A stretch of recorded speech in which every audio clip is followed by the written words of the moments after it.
Hi, everyone, and welcome to Conversations for the Animals. This is the inaugural podcast for Houston Pet Set in this format. We've kind of been doing these informally, but decided to formalize this today and going forward. So I'm Tena Lundquist-Faust, co-president of Houston Pet Set, along with Tama Lundquist, also co-president of Houston Pet Set, and I am Mark Solano, and I am not the co-president of Houston Pet Set. Or a twin. Or a twin. But Mark, who are you? My name is Mark Solano. I work for a firm called Outreach Strategists, public affairs Outreach Strategists, and I'm really happy to be here today, just working with Tena and Tama for the past now 3 years. Mm-hmm. Wow. And so I was very honored to get the call to come down and do the first inaugural podcast. So thank you so much. Yes, thank you for being here. And we're really excited about this. We feel like there are so many topics in animal welfare that can be discussed. I mean, it is, on some fronts, it looks like a simple subject, but it really isn't. It's as complicated as any kind of social topic. And so we wanted to, through these podcasts, kind of dissect what animal welfare looks like in Houston, Texas, the South, and even nationally, you know, how we compare to other cities, other states. And so this kickoff is kind of we'll just be diving into, Mark, kind of how you got involved with animal welfare, your love of animals, and how Houston Pet Set started. We're a granting organization starting in 2004, providing grants to other animal nonprofits in the greater Houston area.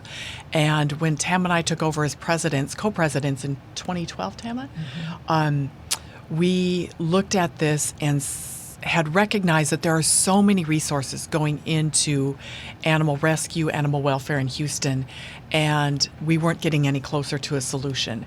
And so that's where we started looking at how to solve this problem on a city and county level, because when you look at Houston, it's different than a lot of cities. It's much worse, and so we feel like if we can solve it here, we can take our model and solve it anywhere. And so, Tama, do you want to elaborate on that, or? No, I think it's important that Mark, we thought it was important that Mark be the first person, because it was your idea in the beginning to do these podcasts, you know, and call them Conversations for the Animals. And we really are here for the animals.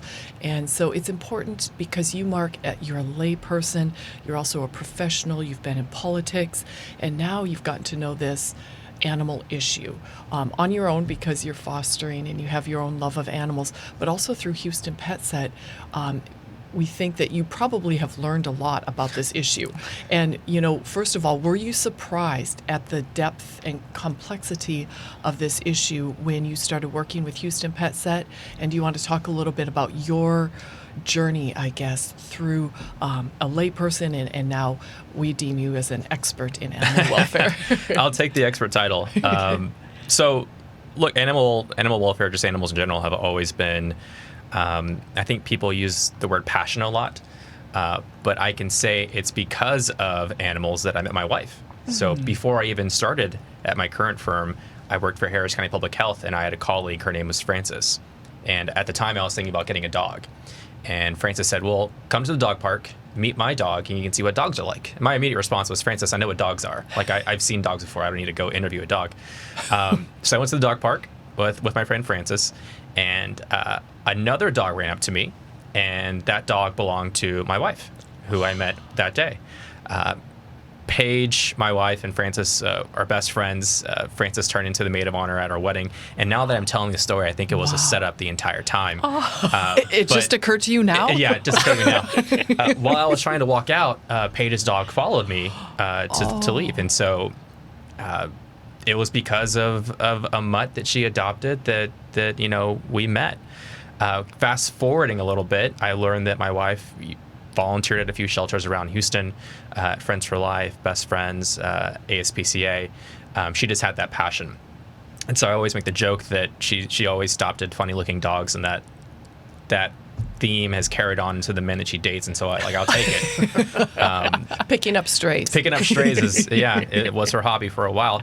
And even before that, while I worked at Harris County Public Health, I worked on a lot of health policy initiatives in a lot of low-income areas. And lo and behold, not surprised, but surprise, we have a lot of stray issues in these areas because there just isn't funding. People don't really care as much to tackle it. And also, I think there are some folks that are now see this as normalcy in their community. But fast forwarding a little bit, I was actually walking Paige's dog, our dog now, when I got the email that I was going to meet with Houston PetSet the following Tuesday or Wednesday. And funny enough, I think it was actually this week, 3 years ago, that we first met, because I started at Outreach this month 3 years ago.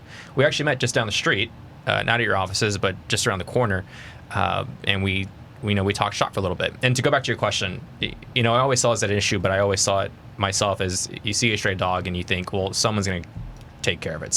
Shelter's going to take care of it. Someone's going to feed it.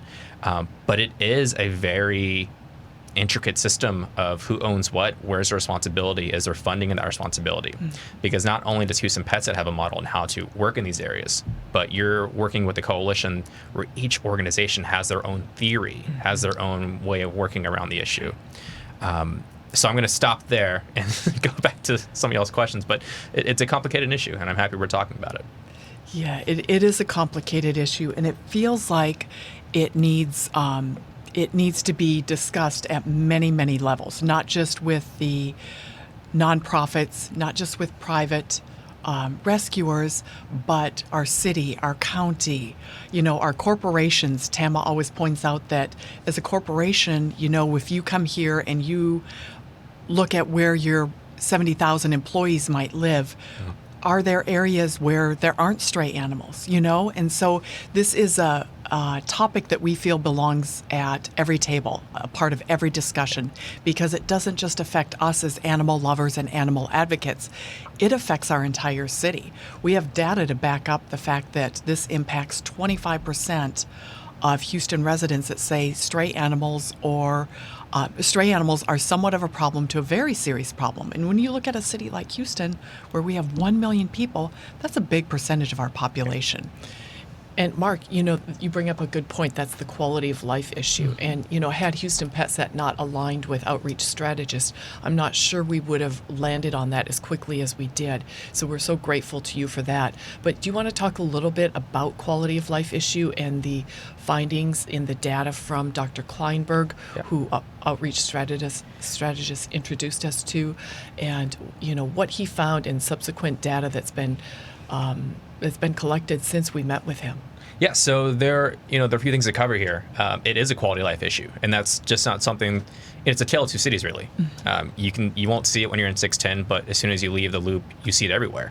And not a lot of folks recognize that. And to go back to your comment, we can make these bids for large organizations, large companies that come to Houston, and they're always saying, it's flooding, can't do it, transportation's can't do it.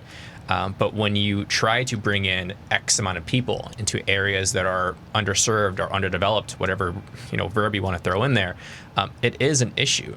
Just last year we read a story about how a woman was scared to let her daughter walk to school because the daughter was constantly chased just walking to school. And that wasn't way out in Houston. That was right here in the Loop. That was right here in East End where I live. But going back to some of the data we put together, and I think it's mind-blowing for a lot of folks because they see it as an issue, but not really as a top-of-mind issue. In 2010, the UT Health of Houston survey was produced, and they saw that the concern for strays was the number one top concern in their neighborhood. Right. And this was over crime, this was over pollution, this was over traffic. This was the number one headache/heartache issue that they faced. That data was validated once again 8 years later when in 2018 they put out a new report that said animal welfare, strays, still the number one top concern for a lot of the residents in Harris County. And then, as you mentioned with the Rice Kinder, Dr. Kleinberg does amazing things over at Rice University. And I say that because my wife goes to Rice for MBA, so I got to plug that. Maybe they can lower her tuition a bit. Dr. Kleinberg has done great things with the Rice Kinder survey, and we were fortunate enough to work with work with those folks and put a question in there where we saw that, as you said, 1 in 4 Harris County residents see this as a serious to very serious issue. That's 1 in 4 of our entire community. That's more than 1 million people. That's more than 1 million people. Yeah. And they're not just worried about the animals. They are worried about their own safety, their own You're right. security, their children, their elderly parents trying to get on a bus. We know from Metro, and I'm digressing, but we know from Metro that that's their number one complaint is people can't get to the bus because they have stray animals chasing them. So this does affect people. Not only the animals are suffering, but people are suffering because of these stray animals running around. It's almost like you said, the opinions have changed or it's become normalcy. It's almost like they're considered squirrels again. Yep. But they are dangerous. They're dangerous and they're suffering. They're not out there thriving. They're not out there, finding their own food and finding shelter at night the way wild animals do. They are definitely suffering. And then because of that, because there are so many of them, the people are suffering too. And I think this grows from a quality of life issue and it unfortunately graduates into a public safety issue. Yes, absolutely. And public health. Yeah, absolutely right. If we talk about public safety, it was just, I think November 2020, a few months ago, where a woman was killed Yes. by not a Yes. pack of stray dogs, but a pack of owned dogs. Even before that, there was another case where a woman was killed. And, Houston likes to boast a lot of things, but we also boast every year we're fighting first or second place for the number of post workers bitten by dogs. Yeah. I think it was 80 last year. The year before that, it was 76. I think we go back and forth with Los Angeles on that record. And that's one I'm happily able to let LA take. But it goes from a quality of life issue to a public safety issue and then goes to a public health issue. Right. Because we just see so many strays. And I think that a lot of it, as my opinion was, someone's going to take care of it. Yeah. But you never think about who that someone is. You always assume it's going to be the government entity, but you don't realize that there are a lot of organizations just within the Houston Pet Sec Coalition with y'all's work that, go out there every day. They are in the trenches every day. They're running on shoestring budgets to try to bring in cats or dogs so they can take them to the shelter. And then when they get to the shelter, they say, "Oh, we're out of room. We can't take your strays." And we know from our data that we collect from the rescue groups that our 70 plus organizations spend over 70 million every year just to manage this problem and just barely manage it. I mean, we're not even managing it. We're just taking the low-hanging fruit basically. But you compare that to the city and the county combined with a $19 million budgets combined, the private and nonprofit sector is far outspending to control this issue than our government. And you look at this and to me it's like picking up trash or fixing potholes or taking or crime or any of those those social issues. The trash bag doesn't chase you when you're walking to school. Yes, exactly. So this is almost even more important. This is one of those issues in a city that you have to look at and you have to put some funding toward to make it a first world city. So we don't look like a third world country. So we don't have people complaining about quality of life and public safety and public health issues.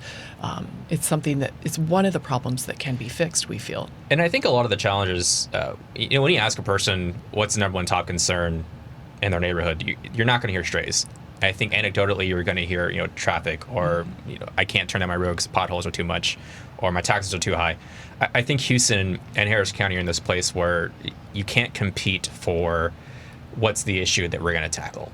And I think that some municipalities lean on nonprofits like Houston Pet Sec as kind of a crutch for, well, they're taking care of it. They're doing a great job. But look, that's just not sustainable. It can't be that way forever. And I think y'all have done a great job trying to encourage, these public-private partnerships on, what can we do together? Where can we meet you halfway? Right. Because we know the city budget or the county budget can't handle it. So how can we step in and assist, not to be that crutch, but just to assist around the edges to make sure that we're tackling this issue in a very smart way? Well, and ultimately, you look at the rescues, you look at the city, you look at the county, but this is a people problem. This is not a dog problem. This is not a cat problem. The simplicity of overpopulation of dogs and cats is they all want to be rescued. None of them want to be out there. Yeah. They're not fighting to be out there. They're not choosing this. They're either dumped, they're neglected, they get put into a shelter and they haven't been cared for properly, vetted properly, so their health is bad, so they automatically get euthanized. This is about people being educated, learning that dumping an animal is a crime. It's about caring and having access to health care for their pets and helping people help their pets. So ultimately, this comes back to our population. We need to educate. We need to make resources available. And where we can't educate, we have to legislate. We have to create laws and ordinances that protect these animals that can't protect themselves. Hey, I want to touch on educate and legislate because we went to the Capitol recently. We went in 2019 to fight for a bill. Unfortunately, it didn't pass due to a situation. Say his name. There was a representative who is no longer a representative, Jonathan Stickland, who, at a point of procedure, whatever you want to call it, decided to kill our bill. And I think it was in the 11th hour, 2 days before the session closed, and it was tragic because we did everything right. Yeah, we had all the support we needed exactly. for it all to the pass. votes, right? Yeah. So we're fighting for it again this year, and that's HB 873, and that is the Safe Outdoor Dog Bill Act. But that's something that Houston Pets Vet's fighting for, and I wanted to say we're not lobbying, we're educating, we're advocating, we're making sure people know the right knowledge. But we went to Austin last week to not only testify or not only to meet with legislators on that bill, but also testify on HB 1818, which is another bill in the another tool to work on animal welfare here in Texas. But I want to touch on 873 first, which is the Safe Outdoor Dogs Bill. That bill would define adequate housing. It would get rid of the option, or make it a crime to put chains on dogs as a tether. Because what we see time and time again, a chained dog is a frustrated dog. And you can look at every number, I can provide you every number in the world, and the number one victim for a angry dog is a child or a young person. Additionally, and as we've seen in the past few weeks here in Texas, during our winter storm, we received roughly, 4,000, 5,000 phone calls from folks saying there's 5,000 in the system there's crashed. a dog outside, someone please take care of it. And the issue was that ironically, law enforcement were handcuffed on what they could do. Because as the current law states, there's a point period they have to wait before they can issue a citation or do anything about it. So this bill would reform a lot of that, and it would, provide a definition of adequate shelter, get rid of chains. It would kill that loophole that people are going through where law enforcement can't cite them. It's a good bill. It is good. Right now, it's a reasonable bill. It's a reasonable. Conservative and reasonable, yes. And let's go back to the shelter part, too. Shelter right now can be defined as a vacated car. Yeah. It could be a piece of cardboard against the side of a house. In these extreme Texas weather, that there's no way that can be considered shelter for a dog to protect the dog. It can be called shelter legally, but it is not going to protect the dog from the elements. And also, Houston doesn't have its own sheltering ordinance. A lot of cities in Texas have a sheltering ordinance. We have to rely on this state ordinance to protect our animals, which is why this is so important for Houston. I think a lot of people are surprised by that. I think a lot of people see Houston as a leader, but if you go to Chapter 6, and we'll spend 20 minutes nerding out about policy if y'all want to, on the post show. If you look at chapter 6 of our ordinance, it still talks about, it's called animals and fowl, and there's still language in there considering what you can and cannot do with horses. It has been updated in a long time. Right. And we can keep the horse language, but I also want to update it to reflect what we can do right now in a smart and safe way. But again, as you said, there is no definite definition of what housing is for cats and dogs here in Houston, dogs in the state. And it is dangerous because we've lost dogs in the summer that have died on the ends of chains. Because of heat. And we lost dogs in the winter storm because they died of exposure. Yeah. So on both ends. And our hurricanes. And the hurricanes, tropical storms. How many dogs died on the ends of chains as the waters rose? And in Houston, I moved here 25 years ago. I learned that when it started raining, I'm just going home because you don't know if you're going to get half an inch or if you're going to get 12 inches. And so we never know what's coming in terms of our rainfall. Animals on the ends of chains don't survive those kinds of storms.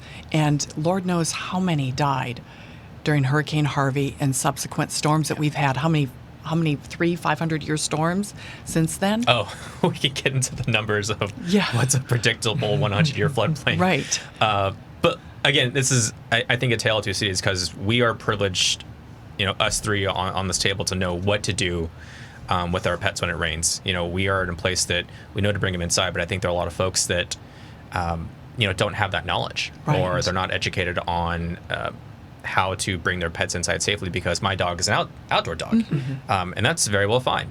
But I think there's a lot of situations where folks don't see it as a public health, public safety issue, but they need to realize that there's a dog at the end of that chain, which should be illegal in the first place. But when the waters rise, that dog's not going anywhere. And tragically, we saw that during Hurricane Harvey and tax flood, and we see that every time it rains in Houston. Yeah. We talk about good guardianship of an animal and what that looks like, and it goes back to that education component where we need to educate people about what it is. And luckily, Houston PetSet has launched, along with Bark, thanks to Bark, a new website called GoPah, GOPAH, Give Our Pets a Hand. And it talks at length about what good guardianship of an animal looks like, and it provides those resources. So as an organization, we're working toward that education piece, but on any social issue, we know that it takes a long time to kind of change, not just change the way people think, but then change behavior. And the legislation would do that because an inch in legislation is 1,000 miles in the rescue. What they can do in legislation then gives, it takes away the burden from the rescue groups in going out on one-offs and trying to get these animals from owners because we know that they're not being provided adequate shelter.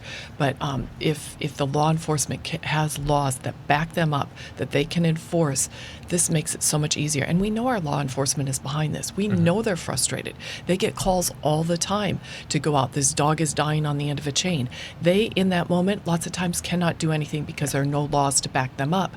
And so we know law enforcement is behind this because at that moment they could educate, they could write a citation. And the word travels, in those communities. One neighbor tells another neighbor, hey, you can't do that. You can't leave your dog like that. You're going to get a citation. Or the law says you can't do this. So we really need that legislation to work from the top down to relieve the burden of everybody who cares about this issue. I just can't imagine how frustrating it is to be law enforcement, to get a call saying, and knowing that you're going to get in your car or truck, you're going to drive outside the property, and you can only tell them, hey, fix that, come back in 24 hours. Right. Because there's nothing you can do on that entire drive out there. Right. And then you have to wait 24 hours, and then you have to come back the next day to see if they did it or not. And they might have fixed the problem enough so the dog's not safe, but they're covered by the law. So once again, they can't do anything. Knowing this dog is declining, and the next time they go out there, it might be skin and bones, and it might be dead on the end of the chain and have little puppies running around it. We see this almost every day, and it is heartbreaking. So there's one other bill I want to talk about. I feel like we're not doing justice if we don't talk about, and that's HB 1818 that's currently in B&I, but Business Committee at the Texas House, and it's authored by Representative Patterson, who I think has done a great job putting this together.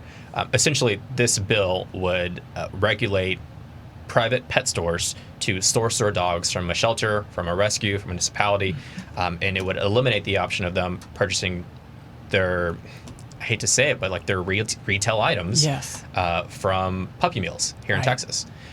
So we went up there, we testified on behalf of the bill, we thanked them for hearing us. Mark knocked it out of the park. I think I did an okay job. You did a great job, Mark. But, I will tell you this, and we can talk more on the post show, but I was very nervous going up there because the person before me was an attorney from Florida who had no say, in Texas regulations. Right. But he was a lawyer for the people that own, I think it's a Pets R Us conglomerate or like a puppy mill. It's one of those generic names. But he went up there and testified. And I'll give it to representatives. They sniffed it out. Great. There was one representative who straight-faced told him, look, I think you've said a lot today. I don't think you're telling us the entire truth. I don't think you're trying to lie to us. But I don't think you're telling us the whole truth. And she's point by point took away all of his arguments and kind of got him at the knees. And then I was next. Wow. You had to follow that. And I had to follow that. But you know what? The truth prevails. The truth prevails. And when you get down to this animal welfare issue, there's a truth that these animals suffer, they have feelings, and to continue to allow puppy mills to breed these dogs for retail purposes so that people can make money is just morally wrong, especially when we euthanize more than 100,000 animals a year in our state. I mean, these are adoptable dogs, and they get euthanized for no other reason than nobody wants them. Sorry. Oh, no, I'm sorry. We domesticated them. Yeah. It's on us. You know, we kind of owe them a little bit. Had we just left them out doing their own things like the squirrels, they'd be fine. But we domesticated them, so we have this moral, this ethical, this responsibility to care for them now. Something I want to touch on during the committee hearings, we heard a lot of folks go up there and say, well, if you get rid of the option for pet stores to purchase from puppy mills, then you're just going to see outside folks coming in to sell their puppies, or you're going to see more online sales. We had to combat that. We had to go up there and say, there have been no increase of puppy mill sales via online. And something we talked about was we have seen an increase in Google searches for where do I get a cat or dog, but we also have seen people stay at home for the past year needing a companionship. Right. We've seen Petco increase sales because I think more people are spending time with theirs. I know I am, to the point where I think my smallest dog is getting abandonment issues if I leave the house for more than 20 minutes. She freaks out. But there's a lot of things we have to combat. And what I learned working with y'all is that puppy mills selling to pet stores, it's a game of quantity. Yes. I mean, it's I hate to put it in such a archaic way, but it's an expiring item that's on the shelf, and if it's not meeting the standards of X, Y, and Z, as Representative Patterson pointed out, at case in Tyler and in Arlington, some of those dogs are put down. And what people don't realize, they think that if they purchase a dog, that it's going to be healthier, it's going to be a better dog, and they think that because they're paying for it, they're paying more for it, they're getting better quality. It is not the case. There are so many dogs coming out of these puppy mills that have, it sounds funny, but mental health issues, dogs that have to be put down for behavior. There are dogs that the hip dysplasia, the allergies, the skin, all these things that are wrong with these dogs because there's so much inbreeding. They're not cared for early on. They're taken away from their mother way too early, and so they don't learn proper dog behavior, and they flounder their whole lives. They don't know how to be a dog. So there's no truth whatsoever. There are good breeders. There are a few good breeders, and we're not completely against breeding. We're just against this breeding for a profit, overbreeding, because that's where you get into trouble. And so many of those dogs wind up in the shelters, which is why we have 25% of the animals that go through the shelter system are purebreds. Yep. Most of those came from puppy mills because people thought that they were buying a quality animal. It's sick, it wasn't well, it had mental health issues, wound up in the shelter. It's predatory. It is. Because, as we learned last week when we're testifying, if I buy a dog from a puppy mill, or if I buy a dog from a pet store that sells them in the windows, once I purchase that, it's mine. If it's sick, I can try to go back, but they're going to go, no, it's like a car. You drove it off the lot, it loses a percentage of its value. Right. Additionally, to see the predatory lending that happens, because you're leasing pets, essentially. If you can't buy this $5,000, purebred pet, you're now leasing it for $4,000 to $5,000. And we've saw the interest rates. I think it was like $12 a day for some of these dogs. And on that note of purebred, it was a couple of Thanksgivings ago, and we drove to my family's house on my wife's side, and she said, "Okay, I don't want you to make a comment, but so and so just bought a dog. It's a hunting dog. They paid, I think, like $12,000 for it." And I go, "You can get like 12,000 dogs from Harris County. They'll just give you one if you just park there for long enough." And she goes, "Well, don't say anything. They pay like $12,000 for it, and I think they're paying like another $10,000 to." And Mark, you always hold your tongue. I do my best. But I went up there. I met the dog, and we brought our dogs, and I think they've wasted $20,000. But their dog still goes to the bathroom inside, and my dog's a mutt, and she knows to go outside for her business. It's just funny. They're like, for $10,000, I train my dog. Give me $10,000. I can train your dog to go outside and go use the restroom outside. As you said, you could get 10,000 of those. You can literally drive through certain parts of our city and pick up, honestly, tens of thousands. We all do. I think everyone in this room now has. I know I have a Little Red Leash in my back seat because we picked up one off Jensen Drive, named it Jensen, and now it's on my parents' house. And since these storms, Hurricane Harvey, the subsequent tropical storms, and then the winter storm a few weeks ago, which was horrendous, and so many people suffered, and we think about them too. But I have noticed more strays in my neighborhood in areas where where we usually don't talk about it in the inner loop because we don't have the problem as badly. But I've been seeing more dogs. I tried to rescue one off of Richmond the other day.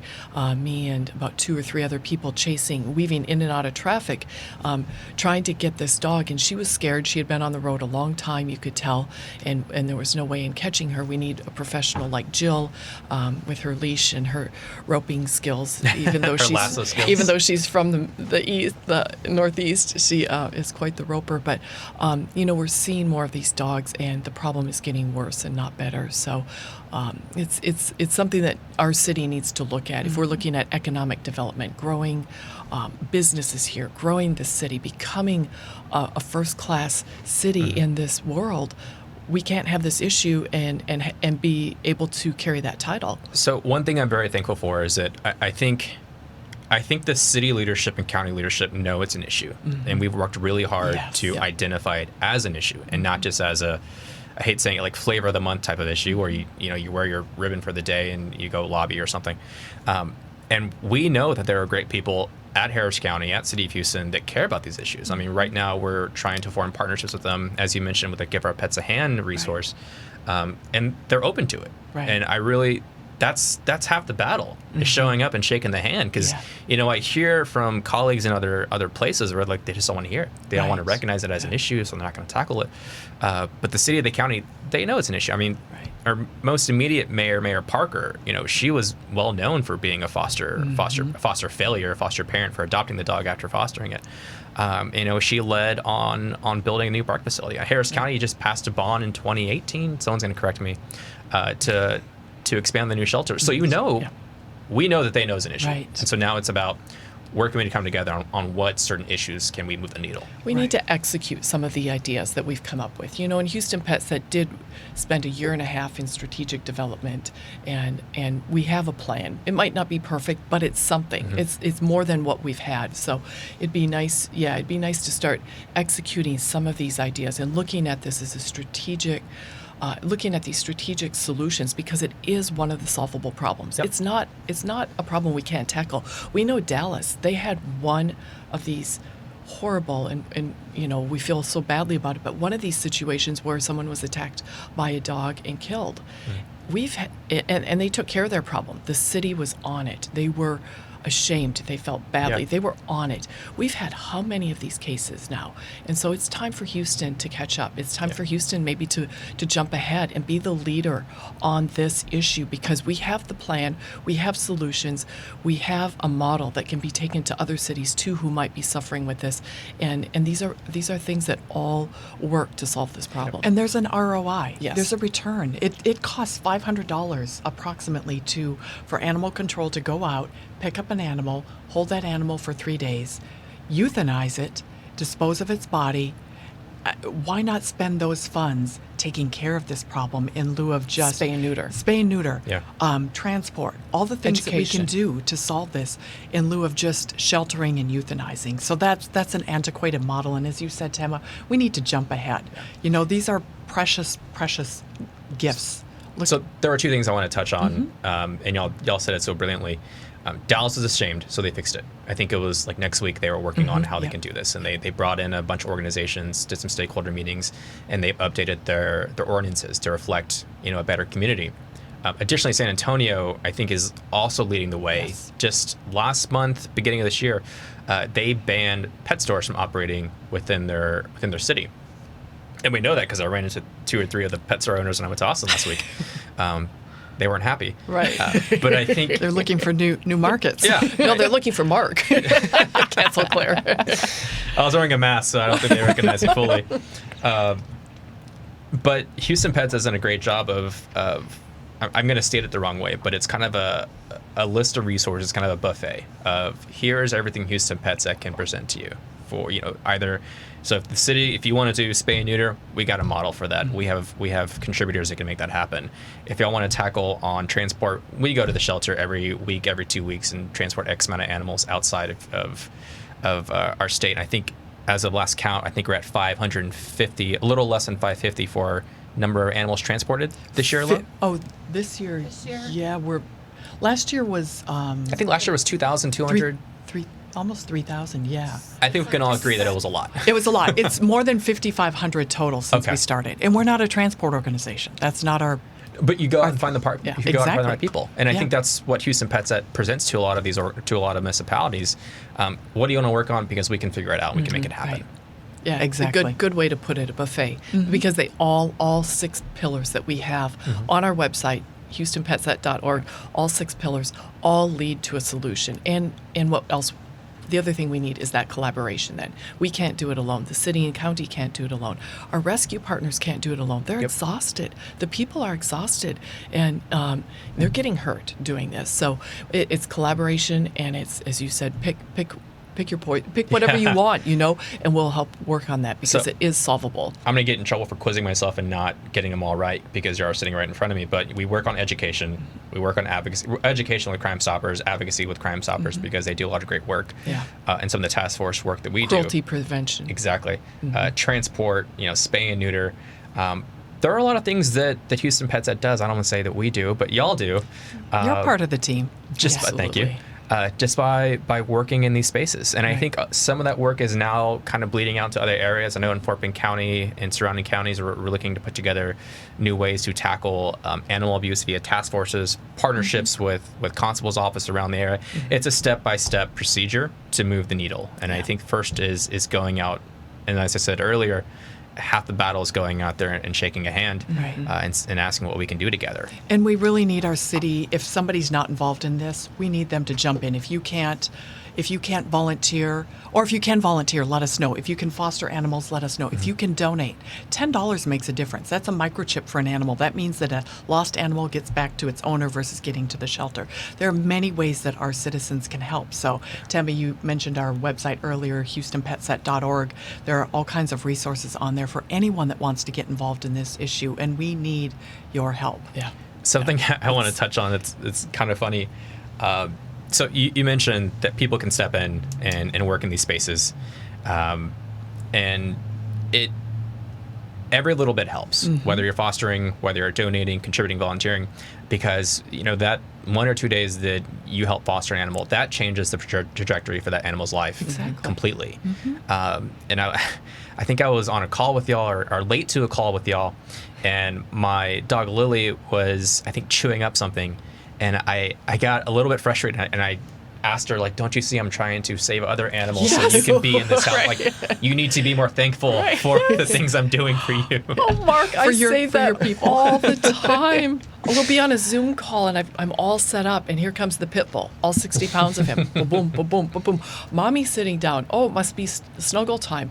And I'll have to say to him, too, honey, I'm doing this for all of the other pit bulls, hundreds of thousands like you who are on the streets getting shot at, getting hit by cars, getting taken as a bait dog. I can't imagine all of our dogs could have been a bait dog. They could have been a fight dog. They could have been taken by some poor individual who has mental health issues and tortured. Those animals on the streets are so vulnerable. They can't say, I'm going to get on the bus, I'm going to call 911.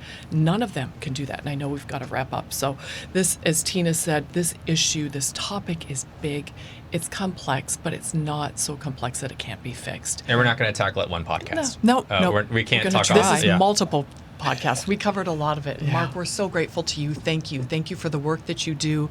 Thank you for going above and beyond. And we're happy to have you as a part of the team. And we're not going to stop. We are not going to stop until this issue is solved. So we're going to lock arms and continue to ride this until we get to manageable populations. And thank you for making conversations for the animals important.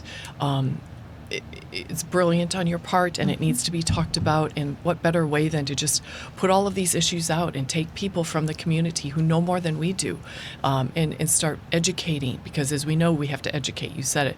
And we can educate and market and change this whole issue. But it starts with education, it starts with community resources and legislation. So thank you, Mark, for helping us push that forward with these conversations for the Well, animals. thank y'all for having me. I know we can talk days about this because we already have before. But thank you all for having me, and I'm really excited to see this podcast take off and see what future conversations are had. Yay. For the animals. We'll have For you the back. animals. Thank you.